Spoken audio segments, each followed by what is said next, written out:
Mecky, hey, congratulations on this new documentary, Karol G. Tomorrow Was Beautiful. Thank you, thank you, thank you for having me, and super excited You know, it's about a this project being released. it's a great documentary. Everyone could watch it right now on Netflix. But Mecky, let's start with this first. Is how did you get on board with this project in the first place? Um, the reason and I believe why and how I got involved is because I worked on a docu-series called Menudo Forever Young that is on HBO Max, directed by Angel Manuel Soto, who directed Charm City Kings and Blue Beetle, and then Cristina Costantini, the director of the Karol G doc, she was one of the EPs. So that was like my first time meeting her and working with her. And when we finished that docu series, I was like, hey, if you have anything in the future, anything that lines up with the kind of stuff that I want to do, which I kind of like, she asked me, and I told her, and I mentioned to her, and so yeah, I got an email asking if I wanted to be part of this project. So they already had like another DP, Luisa Colon, because they worked together a lot, and then Chris, the producer. So I got brought in, and yeah, it was incredible to work with her and her team. So yeah, I'm super stoked, super happy. How does it work on a project with there's multiple DPs on a single project, or hmm do you guys have like certain assignments at certain concerts or certain moments? Yeah, so for this project, I mean, we had like Luisa she was following Carol around a lot, and I was just like I did like the interview with Carol. Also, I was like in the US tour, like the big cities. So for like the concert days, like something that like Christina and I were like talking about is like, hey, we want to like use anamorphic lenses, so it's just like the feel and look feels different. So pretty much yeah. So for the big concert like days, which was like incredible, like big stadiums sold out, lots of people, lots of energy, and just capturing that like anamorphic, which is kind of like a cinemascope like feel like. So that was like really incredible and rewarding. Yeah. So overall, how many concerts did you personally have to do? Because I understand this film is over 60 different concerts. Yeah, so I was like part of like the US tour, like the big cities, and like big cities meaning like the Rose Bowl in Pasadena, that was huge, like 2 nights. And then also like Miami as well. And when she finished like her tour in the US, like she did 2 concerts in Medellín. And then so I was included in those as well. And that was like, it was life changing to be in being like in where the artist is from with her people, her energy. It was truly like, yeah, it was like once in a lifetime experience. Now, when as a DP for concerts yourself, we're not just talking hmm about just capturing and taking concert footage that is shown on the screen. Did you have to hmm have a separate crew to film these concerts for the documentary? So there was like the concert crew, which it was, I don't know how many cameras, but there were a lot. But then like, like Luis and I, we were brought in to like capture like the intimate moments. So for like the concerts, for an example, I was like capturing like, like the fans like reaction and just like the vibe, the energy that's happening like, outside of the stadium and through the process. And then like in the concert, like I was in the pit and just trying to get like those intimate moments with her. I wasn't like really filming like every second like of her concerts. I was just really trying to like analyze and see where she was gonna be on each song, and then she was gonna be just interacting, and she's gonna go down to the pit. So like I was like there just trying to capture those moments, that connection with her fans. Which the with the, without the fans, like that's your biggest supporters. So yeah, that was pretty much my task. One of my Wow. many tasks, but that was like really like yeah. What can you tell us about the challenges of concert film cinematography? Because this is not your first rodeo, and I'm assuming it gets easier every single time you do this. Maybe? So like yeah, so like in the past, like I've done a lot of work with like many like legendary artists, and like knowing like you always have like a very limited time with them. like really prepare me for, filming for this project with like Carol and like her concerts or like her interview frame whenever she's like present. Like it taught me every second counts and every moment matters. Like on a technical level, like I had to be like, like fast, like flexible or like ready to adapt, like lighting, framing, like on the fly without compromising quality. But on the emotion side, like it trained me to like read the energy, like in the room, like build trust and like create a space where like the artist could be like authentic, even with like a camera in their face. Like, so those moments really like train not only my eye, but like my heart, like, helping document like her journey with intention and like intuition as well. Super important. So you say you captured these intimate moments, and I want to say you captured them well because it shows that Karol G is a very emotional person. Um, you tell us with your keen eye, how did you actually capture this, or you just sometimes it's just at the right place at the right time, or is it you set her up to get into these? I mean, documentary, it's like one take one. There's no setups. Things just happen. And if you're like at the right time at the right place, things will happen. And then so for like the concert footage, it was all that. And then for like her interview, like after we did her interview, there was like a moment of her like just going through photos and memorabilia about when she was young with her family. And it was just like on the moment, like even though we were like, oh, I think we're done filming, but I was like, let me keep this other camera right next to me because if something happens, I'm like, I just turn the camera on and I'm ready to film. So there's really no second takes. Everything is first try. So you always have to be like ready. As a documentary filmmaker, do you always tend to have the cameras on at all times? You try to be that fly on the wall? You have to. You always have to be ready when you're doing documentaries because you never know when, let's say you're driving, you get to set and then something's happening. Like I already, whenever I arrive to set, like my camera's built, is ready, media's ready, battery's ready. I just have to turn on and start recording. And then just kind of like, also have like a lens ready because there's no time to be setting up because you're losing moments. So me and my in my past experiences, yeah, I always like I have the camera built and ready for this moments. Yeah. Some of the moments get into real intimate locations, such as the backstage or even in her home. Could you talk about setting that up?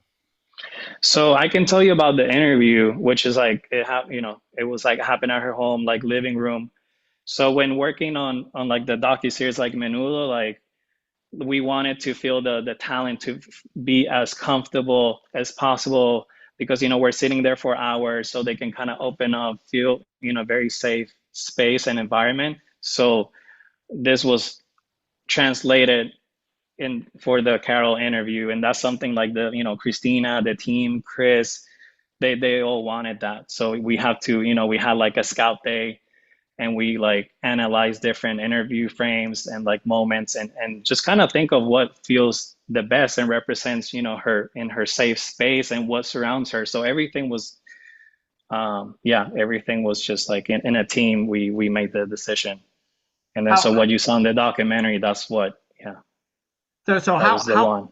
how important is it to put them in this safe space? Do they open up themselves more to you to your lens? Well, yeah, I mean, in terms of like the space, like in terms of the lighting, um, just making sure that feels very natural, not sourcey. We were using lights, of course, but just trying to make it like look, very natural, very beautiful, just kind of just natural capturing the essence of the moment. And of course, Christina, who was like interviewing, Carol, that's like really the connection between both of them. So that's just really like the connection between both of them and the conversation. And for me, I'm just like in charge of making sure I have like the right composition, the right framing, just like the right approach, the lighting, and just being ready. Now, throughout all these different concerts, did you actually, besides yourself, did you actually have other crew with you, other camera people? Well, I mean, in the project, the other DP is Luisa Colon. So between her and I, we work side by side, like, together. And then sometimes, we split units. Sometimes she's like, "Yeah, I can't do this. Can you do this?" And then I just go get it. So we really like work, side by side together just to try to capture as much as we can because there's so much happening that for me, that's why I just get on set ready with a camera built. And I'm like, I mean, I could be filming all day if you let me, because there's so much content, so much going on, with her, but also with like the fans, what's going outside. And I like to really interact with with people and just kind of like, just get sound bites and just kind of, have a feel, of that energy before like the concerts. So It's yeah. all this sounds very chaotic. How do you handle this stress? This just this alone would give me anxiety, what you described. Well, I mean, I became a filmmaker because of skateboarding and like filming my friends. And I'm from Puerto Rico, and and so I'm used to, that world of like chaotic and just like filming skateboarding and like the urban life in San Juan. And then so I'm kind of, used to these things. And then, I moved to San Francisco for film school.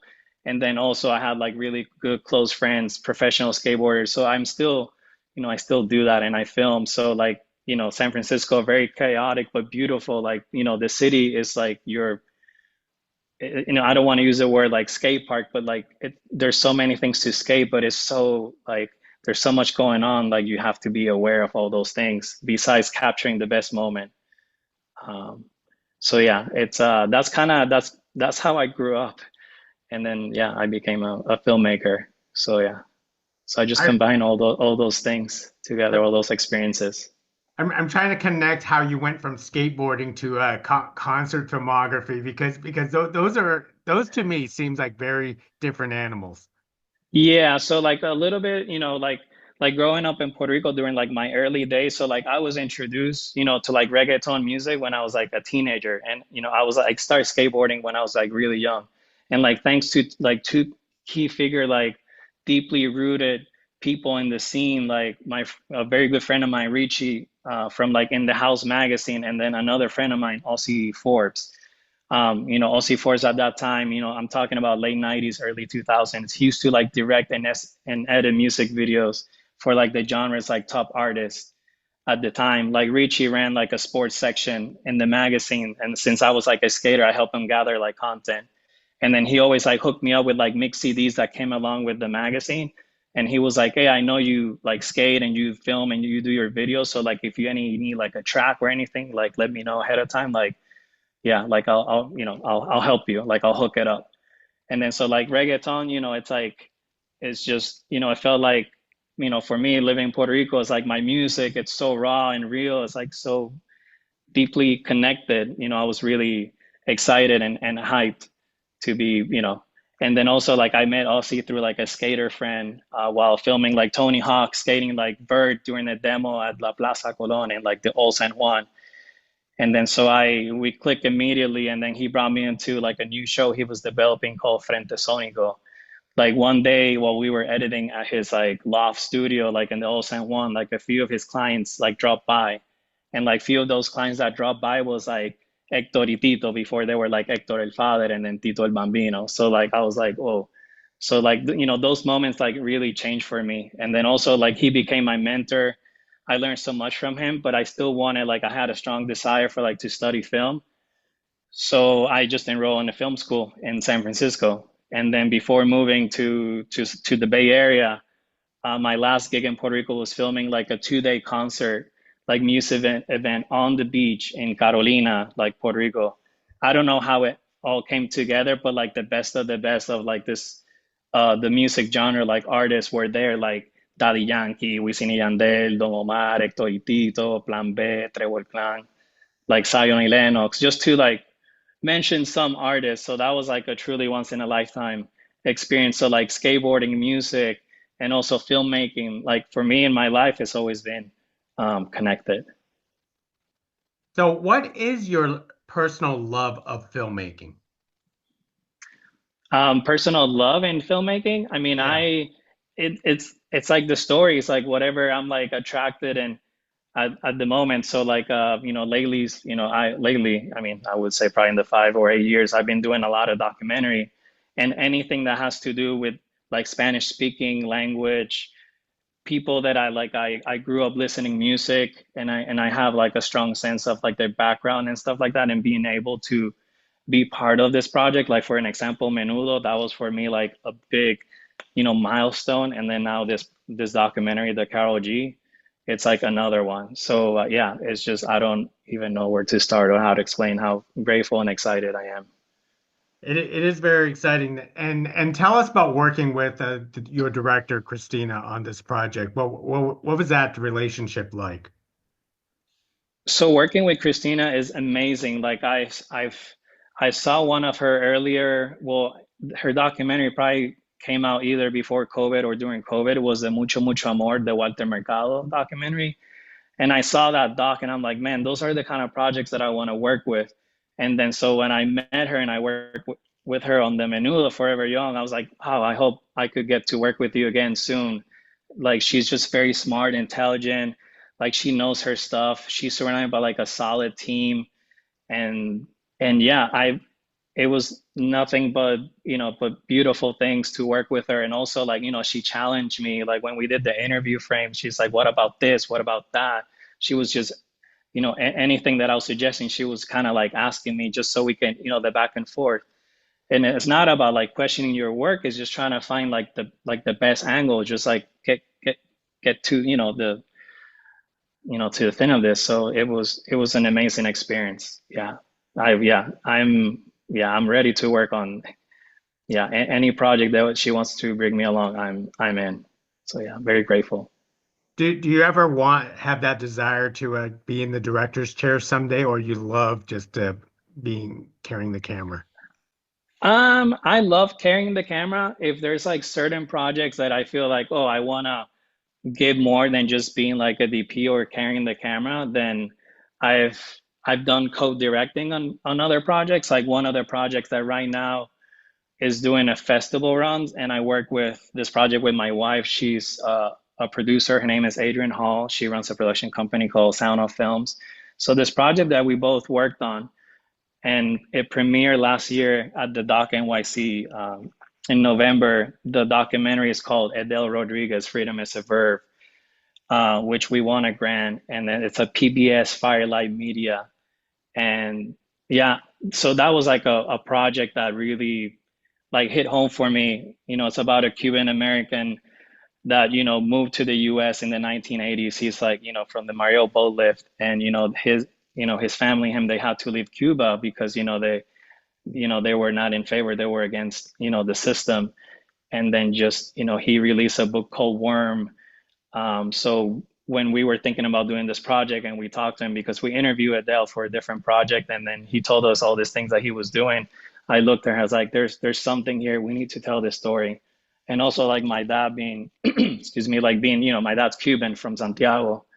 And I'm always like trying to like learn and understand more about like my dad.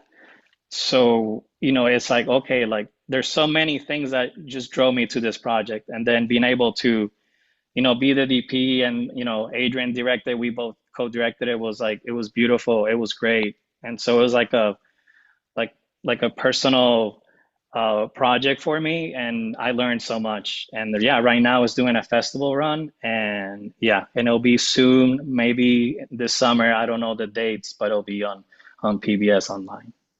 Wow, you are certainly Yeah. getting a lot of work done, which is great. So, Mickey, I've taken Thank a you. lot of your time, but I have to ask one of the most important questions because, Uh-oh. you know, you you captured so much moments about Karol G in this documentary, but I have to ask, what is she like when the cameras are off? I mean, what you see in the camera, she's off. She's like an amazing human being. She's very real, very honest, very respectful. She has like a beautiful presence. You can feel that presence. I mean, when she walks into, I went to both premieres in Medellín and then in New York City before the project was released. And then when she shows up and she's in the red carpet, you just feel this presence. and it's just beautiful. It's great. Yeah, no, she's n nothing but beautiful and the best. Yeah, That sounds yeah. wonderful. Mecky, thank you very much for speaking to us about the No, behind thank the you so scenes of much. everyone can check out Karol G Tomorrow Was Beautiful right now on Netflix. Thank Thank you you so very much. much, Gig. Thank you. Appreciate it. Bye now. Appreciate it. Bye bye.